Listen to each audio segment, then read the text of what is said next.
Hello guys, and welcome to another calculus video.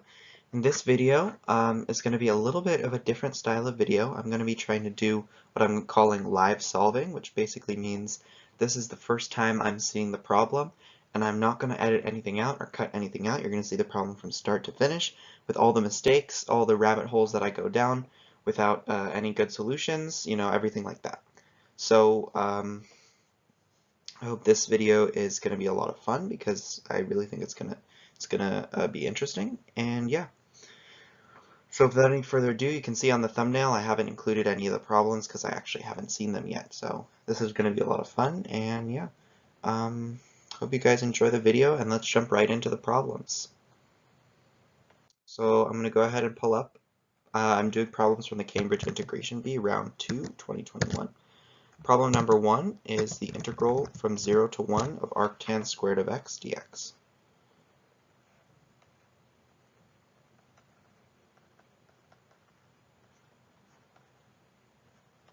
Alright, so I think the first step here is pretty clear. We're going to be subbing x equals tangent theta, and then dx is going to be secant squared theta d theta. So we're going to get the integral from 0 to pi over 4 of theta squared times secant squared theta d theta. Now anytime I see polynomial times trig, I'm just going to do integration by parts. So we're going to get theta squared tangent theta evaluated at pi over 4 and at 0 minus the integral from 0 to pi over 4 of 2 theta tangent theta d theta, I think. And so when we evaluate this, we're just going to get, I guess, pi squared over 16. And then we're going to do integration by parts again. So we're going to be subtracting 2 theta ln secant theta evaluated at pi over 4 and at 0. We're going to be adding the integral from 0 to pi over 4 of 2 ln secant theta. 2 ln secant theta d theta. Oh, this is one I've done before, so I can go ahead and do that.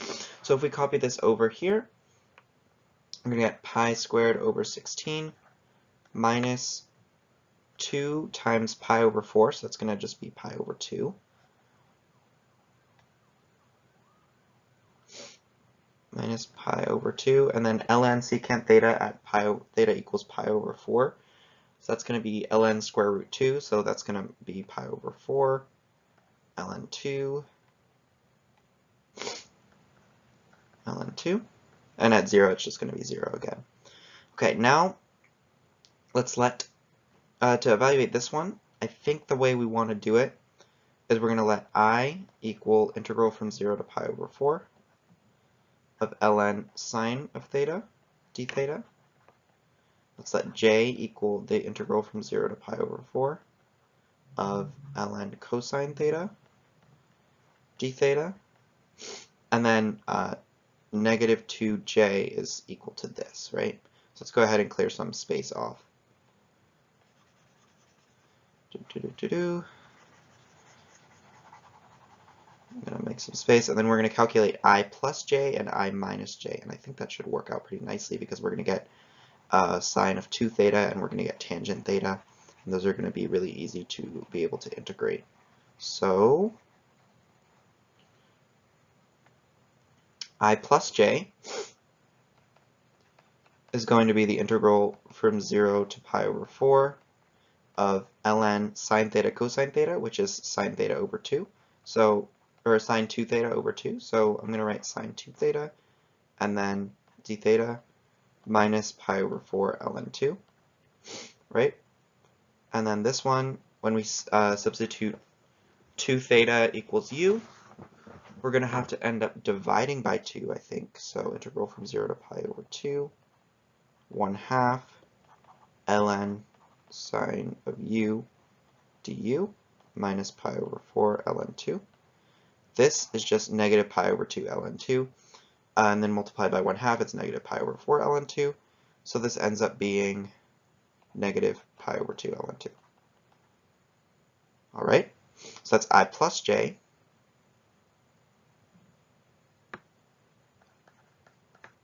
And then when we calculate I minus j, we're going to get the integral from 0 to pi over 4 of ln tangent theta d theta. When we do u equals tangent theta, we'll get integral from 0 to 1 of ln u over 1 plus u squared du. Expand that as a power series, and we get the sum from n equals 0 to infinity of negative 1 to the n, integral from 0 to 1 of u to the 2n ln u. And then I'm just going to bring this over here because I don't have a lot of space. This ends up being, so integral from 0 to 1 of x to the n ln x dx is equal to negative 1 over n plus 1 squared. So we're going to get negative 1 to the n plus 1 over 2n plus 1 squared, which is just, from n equals 0 to infinity, which is just negative g, where g is Catalan's constant. So I minus j equals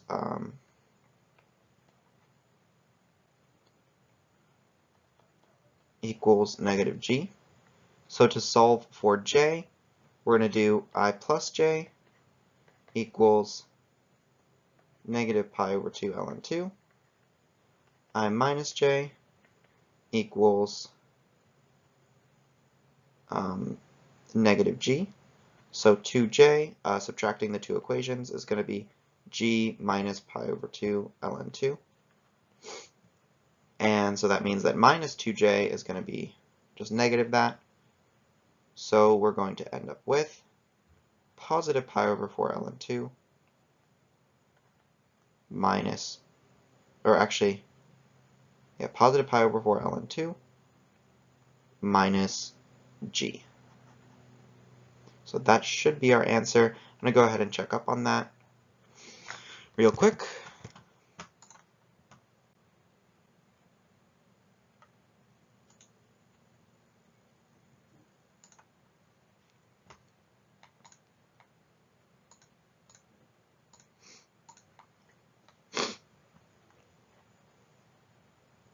And yes, that is the correct answer. Pi squared over 16 plus pi ln 2 over 4 minus g. So I'm actually quite surprised that I got that correct on the first try without any small mistakes. So let's go ahead and jump right into the next problem.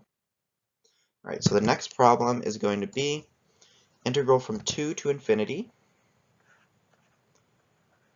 of ln of floor of x squared minus 1 over floor of x squared, I think.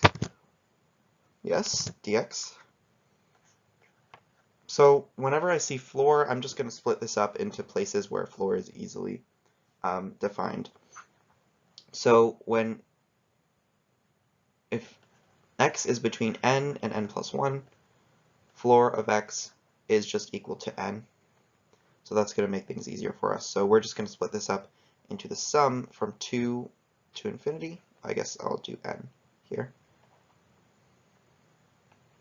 N equals 2 to infinity of the integral from n to n plus 1 of ln floor of x squared minus 1 over floor of x squared. And as you can see, when we add up all these integrals, we're going to end up with this original integral, right? Just because we're adding up individual intervals. But the great thing that we can do here is that because we have this integrating from n to n plus 1, we know that x is between n and n plus 1. So we can just go ahead and replace floor of x with n. So this is going to be n squared over n plus 1. Like that. And then integrating a constant from 0 to 1, from n to n plus 1 is just going to be that constant. So we can completely remove this integral. And we have this nice little summation. So let's go ahead and split this up into a bunch of different summations. So if I go ahead and factor this, it's going to look like n minus 1 and n plus 1, and then n and n. And as you can see, we're going to have like this natural log subtracting this one, subtracting this one, and we're just going to end up with a bunch of telescoping series. So let's go ahead and split those up.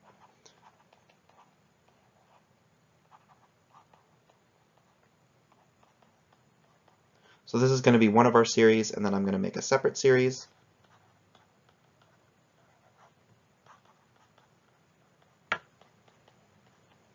And as you can see, both of these are telescoping.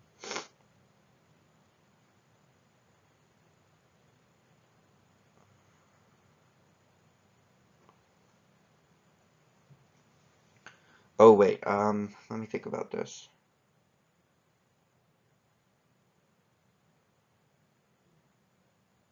Huh. Okay, I guess we do need to keep them together, because if you look at what the last term will look like, when everything cancels, the last term is going to be like ln n, and as n tends to infinity, that's going to be infinity. So we do have to keep these together, unfortunately, and that's going to make everything a little bit more difficult. Let's just go by the partial sums. So imagine this is all one big summation, not separate summations. The sum from n to m here, right? Since they both approach infinity at the same rate, and then we're going to take the limit as m goes to infinity. And the reason I'm doing this is because then this is all essentially one summation, but I can split it up into two summations while m is not infinity. So then what we're going to do is just take the partial sums. So the partial sum, which I'll call Sm of this thing. So for this first half, you can see that we're going to have ln1 minus ln2 plus ln2 minus ln3 plus ln3 minus ln4, right? So everything is going to end up canceling here.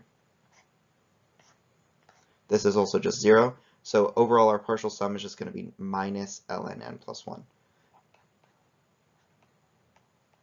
So whenever we sum this first part up to n, this is going to be the answer. And then if we look at the second part, the partial sum that's going to contribute from this one, it's going to be almost the same exact thing. We just have n plus 1 rather than n. So it's going to look like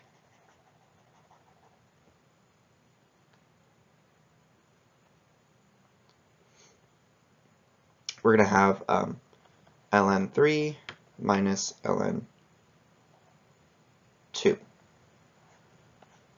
plus ln4 minus ln3 plus ln5 minus ln4, and everything's going to end up canceling like this.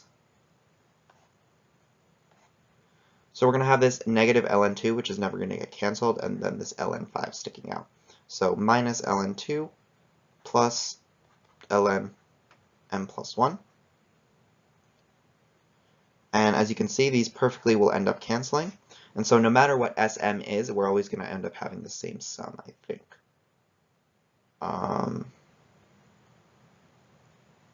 Actually, I think this one is actually supposed to be ln m, not ln m plus 1. I'm not entirely certain. But either way, limit as m goes to infinity of ln m plus 1 minus ln m equals 0. So these are going to end up canceling with each other. And as we take the limit as Sm goes to infinity, we're just going to end up with negative ln2, which should be the answer to our integral. So I'm going to go ahead and check on that just to be sure. Yep, that is correct. That's 2 for 2. I am very proud of myself right now. I should go to Cambridge and do this integration B thing. Okay, next problem. So our next problem is going to be the integral from 0 to pi of dx over 2 plus cosine x cubed. So integral 0 to pi of dx over 2 plus cosine x cubed. So usually integrals like this have some like weird little trick. Very often it's just multiplying by secant on the top and bottom. So that's what I'm going to try since it's something that's worked in the past. I want this to look nice, so I'm going to multiply by secant cubed on the top and bottom. So we'll get integral from 0 to pi of secant cubed. That's not a cube. Secant cubed of x dx over 2 secant of x plus 3. Okay. So, or not plus 3, plus 1, I guess. That didn't really seem to help me out all that much. Because now, if I try to sub u equals secant, then the top isn't going to work out very nicely for me. What if I split secant squared x on the top into tangent? No, that's not going to work either. Huh. This one's going to be a little bit tricky. What happens if we expand 2 plus cosine cubed? No, that's not going to work out either. Let's see, what other tricks? We could try wire stress substitution. I think that's definitely an option, but it's not going to be a very fun substitution. Let's try it. So we're going to substitute u equals tangent x over 2.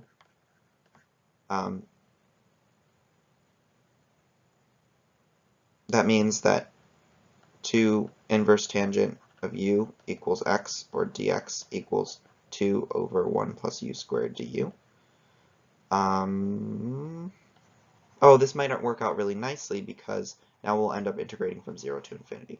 So we're going to end up with the integral from 0 to infinity of 2 over 1 plus u squared over 2, and then cosine of x is going to be equal to 1 minus u squared over 1 plus u squared. And to derive this, you can just use the double and half angle formulas. Plus 1 minus u squared over 1 plus u squared cubed. So I'm going to go ahead and multiply by 1 plus u squared squared on the top and bottom. So we're going to end up getting integral from 0 to infinity to 1 plus u squared squared. And then on the inside here,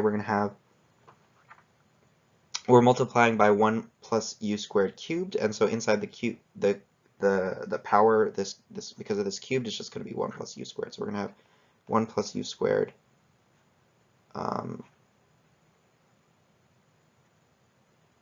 wait, this isn't right. Plus 1 minus u squared. What did I screw up here?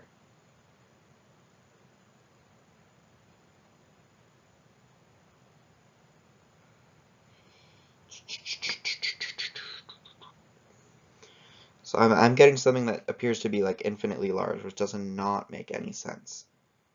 Did I just forget how to make wire stress substitutions?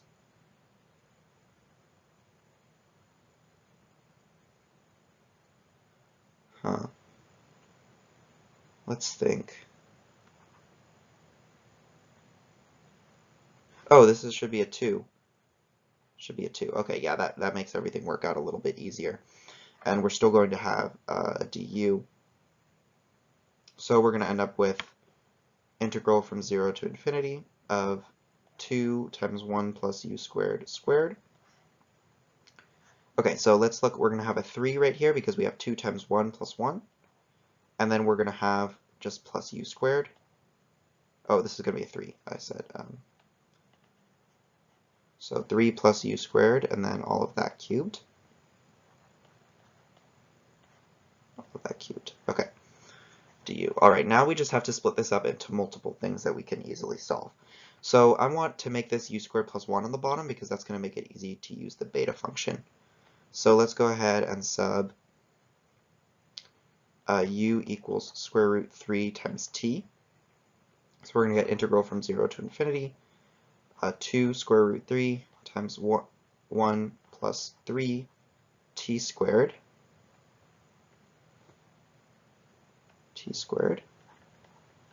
squared dt.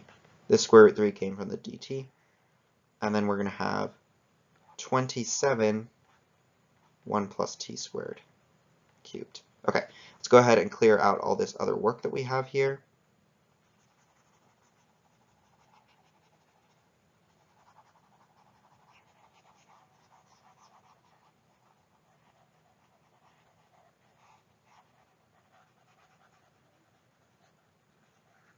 Okay, that should be enough space to finish the problem. Now I want to use the beta function as I said before. So I'm going to let, I want this to just be t, or just be like a variable to 1 power rather than to a second power. So I'm going to let t squared equal, I'll go back to x again. It's just a dummy variable, so it doesn't matter. So square root x equals t, and then 1 over 2 square root x equals dx equals dt. So integral from 0 to infinity of 2 square root 3. I'm going to go ahead and, so we're going to have 1 plus 3x squared. This 2 is going to go away, and we'll have over square root x, 1 plus x all cubed, dx. All right. So this is going to be pretty easy. We just have to expand the top a little bit. So we're going to get square root 3 times over square root x, 1 plus x cubed, square root 3, and then this is going to be times 1 plus 6x plus 9x squared dx. So using the beta function, so just as a reminder, I'm going to go ahead and write out the beta function right here. So if we have integral from 0 to infinity of y to the m minus 1 over 1 plus y to the m plus n, this is equal to beta of m comma n. So we're going to have square root 3 times beta. Okay, so this first one with the 1, our m is going to be 1/2, and our n is going to be 3 minus 1/2, right? Well, m plus n is 3 and 1/2. Yeah, so it's going to be 5/2. Then we're going to have 6, and then this is going to be a 1/2 on the top, so that's going to be beta of 3/2. And then on the bottom, we need, it's also going to be 3/2, right? Because we want it to equal 3 when we add it together. Then we're going to be adding 9 times beta of, and then on the top we're going to have 3/2, so that's going to be beta of 5/2 and 1/2. And beta of 5/2, 1/2 is the same as beta 1/2, 5/2, so we can just write this as 10 and delete this last one over here. Now we just have to simplify these beta functions. So we're going to get square root 3 times 10. Okay, gamma of 1/2 is square root pi. Gamma of 5/2 is 3/4 square root pi, so 3/4 square root pi. And on the bottom we're going to have gamma of 3, which is just 2, plus 6 times gamma of 3/2, which is 1/2 square root pi, so square root pi over 2, and then square root pi over 2 again, and all over 2. So overall, once we multiply everything out, we're going to have square root 3 times 5 pi times 3/4 plus 3 pi over 4. So this is 5 times 3 pi over 4, so we're going to get 6 times 3 pi over 4, right? So 18 pi over 4. So overall we're going to get square root 3, 18 pi over 4.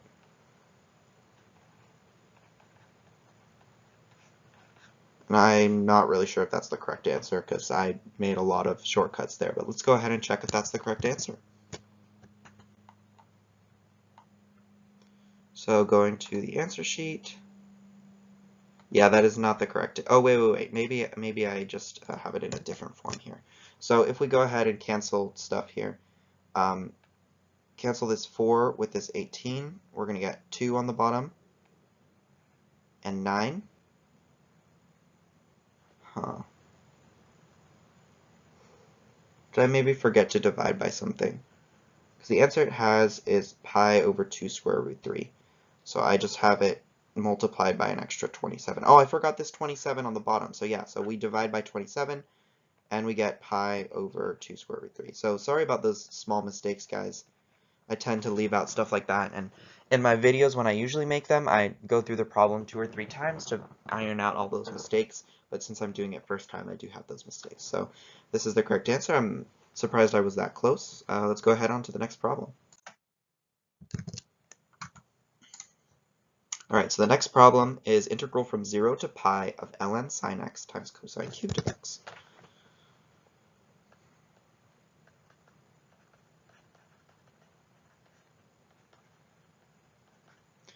Dx. So whenever I see something like this with ln sine of x and power of cosine, my immediate first thought is I'm going to use the beta function definition, and then I'm going to differentiate so that I can get this ln sine of x. But in this case, we're going from 0 to pi, so I'm not sure that it'll work so well. Another option here is u equals sine of x. Since we have an odd power of cosine of x, that means it's the same as cosine of x times cosine squared of x, or cosine of x times 1 minus sine squared of x, right? So we'd end up getting like ln u times 1 minus u squared, and that's easy. But we're going from 0 to pi here, and that makes me think something. So ln sine of x, basically sine of x from 0 to pi goes like this, right? It's perfectly symmetrical about pi over 2. And so that means ln sine of x will look something pretty similar. It'll look probably like this, right? And it'll be symmetrical. But cosine of x from 0 to pi, it looks like this. So it's actually odd. And cosine cubed of x is also odd. So since we have like an even function about pi over 2 and an odd function about pi over 2, I think it's just going to be 0. I'm going to substitute u equals pi over 2 minus x. So u equals pi over 2 minus x. So we're going to get integral from pi over 2 to negative pi over 2. And then our du is going to be negative dx. So I'm just going to flip those right now. So this is just going to be ln cosine of x times sine cubed of x dx. So yeah, so this is an even function, this is an odd function, and we're multiplying from a negative number to the positive version. So yeah, this is just equal to 0. So that's an interesting thing to always remember whenever you're going over like a domain like that, where something's going to be even and something's going to be odd. You always want to look for that because that's going to be an easy answer. So I'm just going to go ahead and check, and yeah, that's the answer. So all right. Ooh, this next one's going to be fun. So let's go ahead and start on the next one. It's going to be integral indefinite of t squared plus 1 over t to the 4th plus 1. So this is one that I've seen before a lot. If you guys have watched black pen, red pen videos, you also are probably familiar with it. The trick here is that we want to get things in terms of either t plus 1 over t or t minus 1 over t. So if we divide by t squared on the top and bottom, this is just one I've seen before. Sorry about that, guys. We're going to get 1 plus 1 over t squared. Now notice that 1 plus 1 over t squared equals d over dt, t minus 1 over t. T minus 1 over t. So we want to substitute the bottom as t minus 1 over t. So we're going to get t squared plus 1 over t squared dt. Notice that t minus 1 over t squared equals t squared plus 1 over t squared plus 2. No, minus 2, sorry. Minus 2. So that means on the bottom we're going to have t minus 1 over t squared plus 2 dt. Substitute u equals this bit, or u equals this bit. So we're going to get integral of du over u squared plus 2, which equals 1 over square root 2 tan inverse of u over square root 2 plus c, but u is just t minus 1 over t. So yeah, that's just one that you have to know the trick for. Kind of sad that they would put this in here because, I mean, if you don't know that trick, then like, what are you going to do? Let me just check to make sure my answer is correct. Yep, that's the correct answer. Yeah, I'm pretty surprised that they would put this in here because it's just like, why? You know? Okay, let's go ahead and start on the next integral. So this one is the integral from 0 to infinity of sine ax sine bx over x. Okay, that's going to be interesting. So integral 0 to infinity sine ax sine bx over x dx. So clearly what we're going to want to do here is use the, we're going to want to turn these sine times sine into cosine minus cosine of something. So I believe sine A sine B equals 1/2 cosine A minus B minus cosine a plus b. And so I shouldn't be using a and b here, but whatever. So once we have this, we'll have something in terms of cosine a plus b, cosine a minus b, and then we can go ahead and use Feynman's trick, and I'll show you guys how this is going to work out, because I'm pretty sure that's the way we're meant to do it here. Let's do a 1/2 integral from 0 to infinity.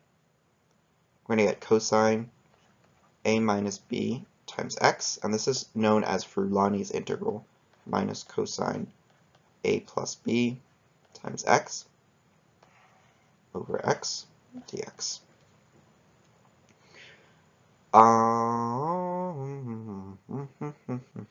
What's the best way to do this? All right, let's just make a function called f of t equals 1/2 integral from 0 to infinity cosine of tx minus cosine a plus b times x dx over x. So notice that f of a plus b are just constants. They're not. I'm not considering them variables in this function. F of a plus b is going to be 0 because these are just going to cancel, right? So now let's go ahead and differentiate with respect to t. So f prime of t is going to be 1/2 integral from 0 to infinity.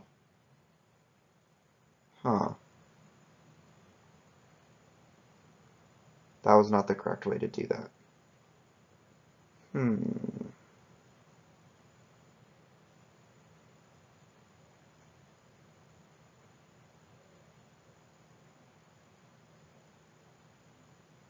So now we just end up with, oh, maybe, did I read the problem wrong? No, I did not. This is interesting.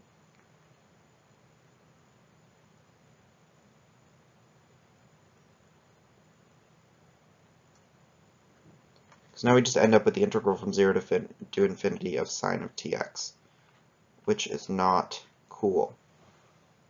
Negative sine of tx. So I guess there's another way to do this.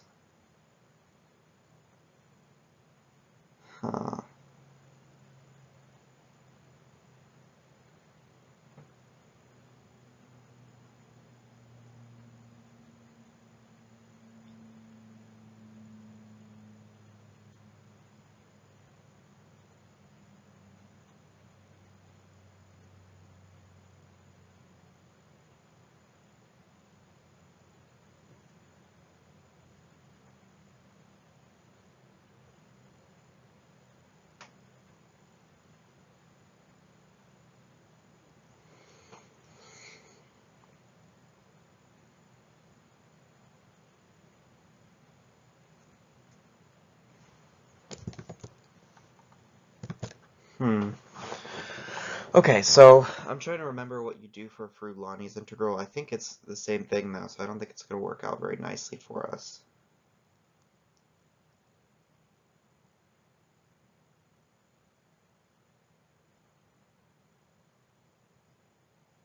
If this was an x squared, this would all be super easy. But it's not. Oh, what if we could make it an x squared? What if we have to do integration by parts first, maybe? Let's try that. Let's do integration by parts on this. So before we do this f of t stuff, let's integrate. No, because then we'll end up with a plus b all over the place.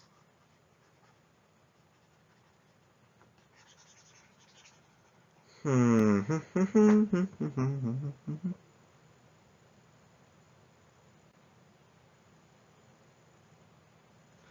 don't know why this shouldn't be such a difficult integral.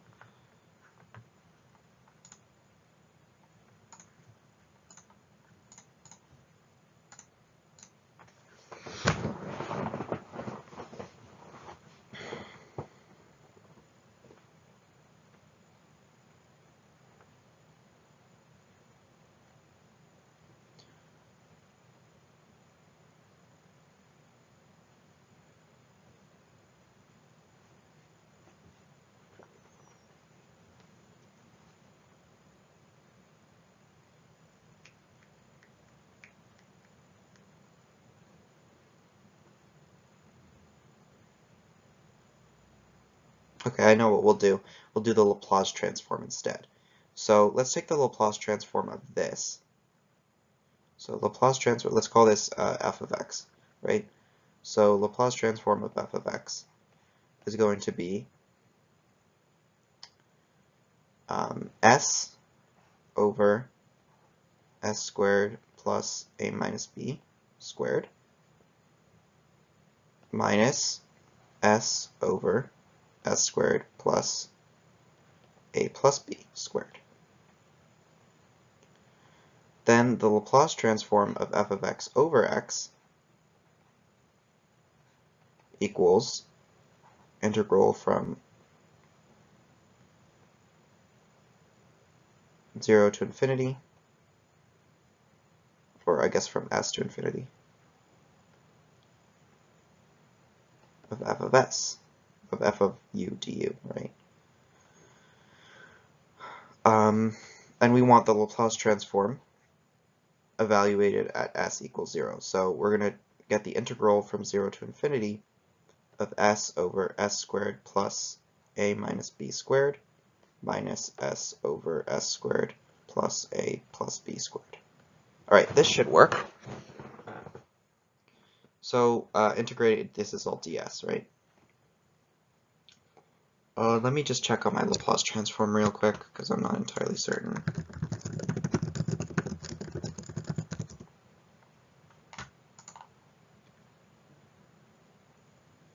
Yeah, okay. Should be good. Sorry about that. I had a bit of a dummy moment for a second. So, if we just go ahead, we're going to get 1/2 ln. I don't know why I did an integral sign there.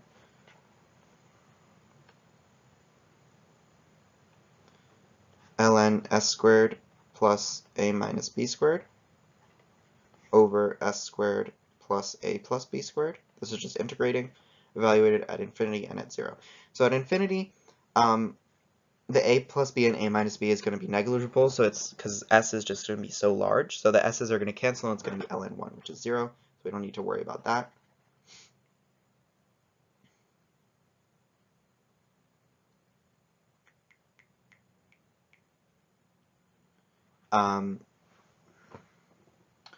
And then at 0, s is going to be 0, so it's just going to be a minus b squared over a plus b squared. But it's going to be flipped because it's negative. So we're going to end up getting ln a plus b over a minus b, just taking those squareds and canceling with that. And then we have this 1/2 from before, so it's going to be 1/2 ln a plus b over a minus b. That should be our answer. Let's see. Yes, let's go. Another one. Okay, so that is the correct answer, thank God. Sorry about getting stuck there for a moment, but you know, that's a moment that all of us have, not being able to solve the problem the first time around. So let's go ahead and move on to the next problem. I'm not sure how many I'm going to do in this session. I've done 6. Let's see if we can get all the way to 10. I don't want to spend too much time on it, but let's go ahead and see. So next problem. We have integral from 0 to infinity. Ooh, this is an interesting one. 0 to infinity, tan inverse of x over x to the ln x plus 1. Plus 1 is in the exponent here. So immediately, I see ln x, I see this x plus 1, right? So this is really x ln x times 1 over x, right? So I immediately think u equals ln x. So let's just go ahead and try that right away. So u equals ln x, du equals 1 over x dx, which is just this. So we'll end up with integral from negative infinity to infinity, tan inverse of e to the u, wow. Then x to the ln x equals e to the ln squared of x. So this is just going to be e to the u squared. Whoa, okay. This is an interesting integral, all right. Du, tan inverse of e to the u. Wow, this is not something I would have expected to see. Tan inverse of e to the u times e to the negative u squared du. All right, so where do we even start? I'm just going to try integration by parts and see how that works out. So we're going to, oh, that doesn't even, we can't even do integration by parts here. Huh.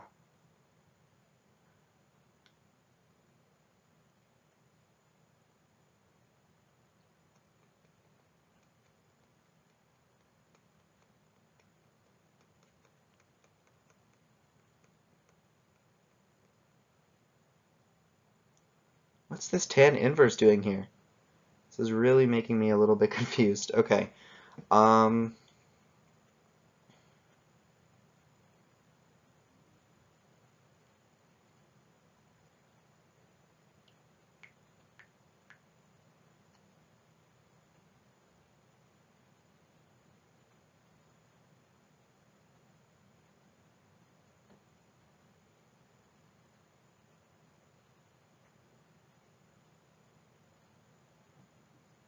Okay, let's see what happens if we don't make that original substitution that we made of u equals ln x. We're going to end up having integral from 0 to infinity of tan inverse of x over e to the ln squared of x times x. This does not look fun at all to deal with. I know what the trick is. Okay, I know what the trick. Okay, so really cool trick here is u equals 1 over x, and you'll see why. So this x to the ln x, we're going to rewrite this whole thing on top. E to the ln squared of x, and then times x dx, right? So u equals 1 over x rather than u equals ln x. Or actually, we'll even write it as x equals 1 over u to make it easier. Dx is going to be negative 1 over u squared du. So we're going to end up with, we're going to use this negative sign to flip the bounds. So instead of from infinity to 0, it's going to be 0 to infinity. Tan inverse of 1 over x, 1 over u, sorry. Now, ln of 1 over u is the same as negative ln u, right? Negative ln u, and since we're squaring it, it just ends up being ln u again. So we're going to have e to the ln squared of u. Then we're going to have 1 over u and 1 over u squared, so this is just going to become u on the bottom again. So the only thing that's changed here is we have tan inverse of 1 over u, but tan inverse of 1 over u equals cot inverse of u equals pi over 2 minus tan inverse of u. So we end up with pi over 2 minus tan inverse of u.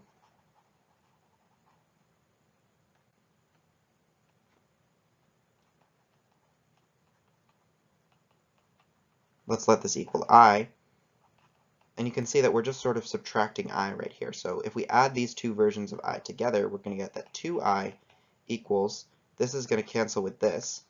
We're just going to have integral from 0 to infinity, pi over 2 over e to the ln squared of u du.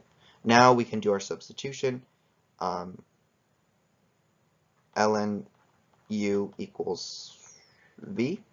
So e to the v equals u, du equals e to the v dv. So we're going to just get integral from negative infinity to infinity, pi over 2, e to the negative v squared,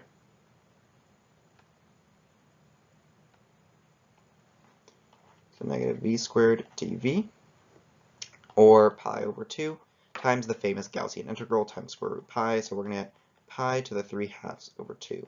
That was a really good one. I'm really glad they put that integral in there. So that was a really fun one. Let's go ahead and check the answer. And yes, oh, it says pi to the 3/2 over 4 rather than over 2. Did I drop a factor of 2 somewhere? I don't think I did. Huh. Weird. Yeah, where's that 1/2 coming from? Oh, because this is equal to 2i, so I should be dividing by 2. So yeah, it's going to be over 4. Sorry about that. So yeah, that's the correct answer right there. Let's move on to the next problem. So now we're going to have, oh, this is actually an integral that I just did. in a recent video, so I'm not really going to go over it too much. Integral from 0 to pi over 4, square root tan x, square root 1 minus tan x, dx. So this is one that I recently made a video on. It did come from the same server, so I'm not going to go over this one too much. But the answer is pi. This one is not one that I would expect to see an integration be because it's just so laborious to do. 2 to the 1/4 plus 2 to the negative 1/4 over square root 2 plus square root 2 minus 1. That's the answer to this one. Basically, the way you do it is u equals tangent x, u equals sine squared of theta,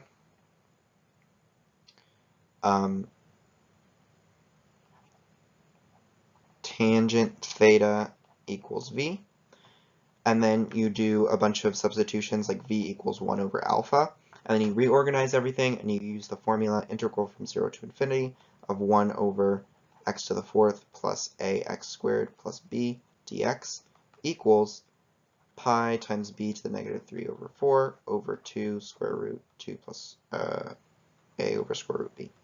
And that's, I know it looks absolutely confusing and terrible, but basically the way this works is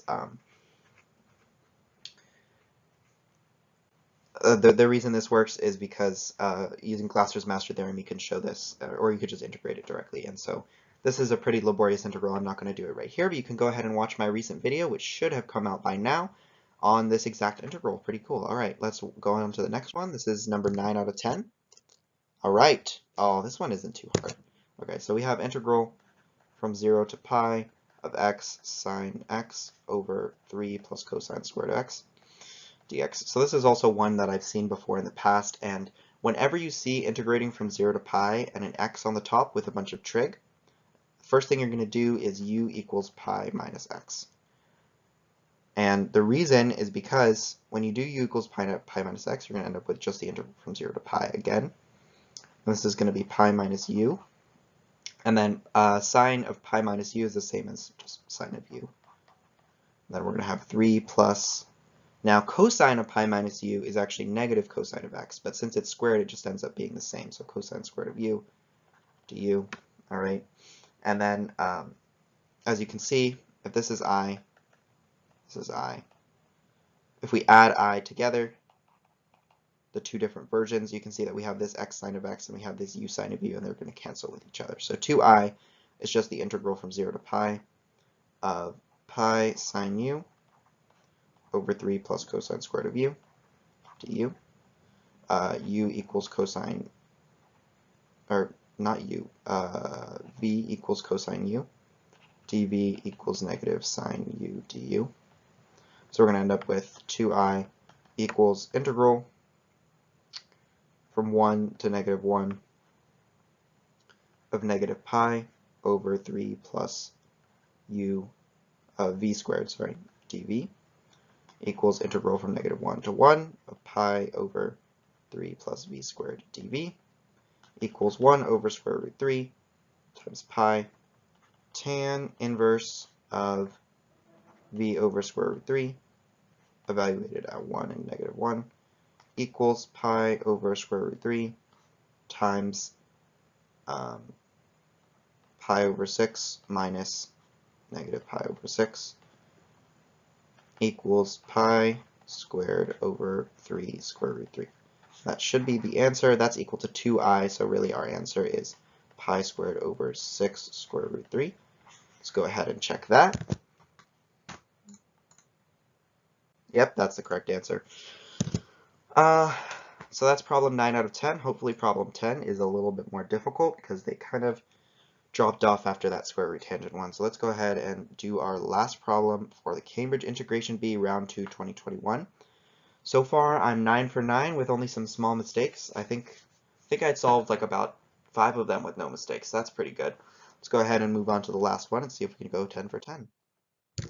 And the last one, oh, it's just the Fresnel integral. So we have integral from 0 to infinity of sine of x squared dx. Now, personally, if I were an integration bee host, I would not put this integral on here because this one is just so famous even for many people who wouldn't know how to solve it, they would still just know what the answer is off the top of their head. Just put it on the board and like that's a free point, right? So I would not put something like this in there because it's so famous that so many people are going to know it without having to try. But I will show one method where we can solve this here. So we're going to use Ramanujan's master theorem. So x squared equals u, square root u equals x, 1 over 2 square root u du equals dx. We have integral from 0 to infinity of 1/2 u to the negative 1/2 sine of u du. All right. Now this is in the form of the Mellin transform of sine of u. So to use Ramanujan's master theorem, we have integral from 0 to infinity of x to the s minus 1 f of x dx equals gamma of s phi, I don't know how to draw phi. I'm going to be honest, I don't know how to draw phi. Something like that, phi of negative s, where f of x equals sum from n equals 0 to infinity of negative 1 to the n phi of n over n factorial. And phi of s is an analytic continuation of phi of n. So we just have to find out phi of n. So sine of x equals x minus x cubed over 3 factorial plus x to the 5th over 5 factorial minus x to the 7th over 7 factorial, and so on and so forth. And so we're going to go ahead and fill in the missing terms here because we want it to look like this. Oh, I forgot to x to the n right here. We want it to look like a sum of x to the n, right? So we're going to have x plus 0x squared over 2 factorial plus 0x to the 4th over 4 factorial plus 0x to the 6th over 6 factorial. So now we're just going to write out the coefficients of the terms here. So just writing the coefficients, we have 1, 0, negative 1, 0, 1, 0, negative 1, so on and so forth. And we want this sequence to be equal to negative 1 to the n times phi of n. I can't draw phi for the life of me. Oh my god. Phi of n. So as you can see, the negative 1 to the n isn't going to matter because all the I guess we also have an invisible 0 here. So these are going to matter because we only have the even terms right here, right? The odd terms are the ones that would be negative, and so that doesn't really affect us at all. Or actually, yeah, no, we have these I guess are the even terms, so we only have odd terms. So really this is just equal to negative phi of n. And it's going to be 0 at every even term. So what function obeys this rule? Well, we're going to try out a few functions, but I'm guessing that this is going to be sine of pi over 2n. So if we plug in negative 1 to the n, sine of pi over 2n, this is going to generate this same sequence. Plug in n equals 0, it's going to be 0. Plug in n equals 1, it's going to be negative 1. Plug in n equals 2, it's going to be 0. Plug in n equals 3, it's going to be positive 1. Plug in n equals 4, 0, negative 1, 0, positive 1. So as you can see, it's just negative, whatever this is.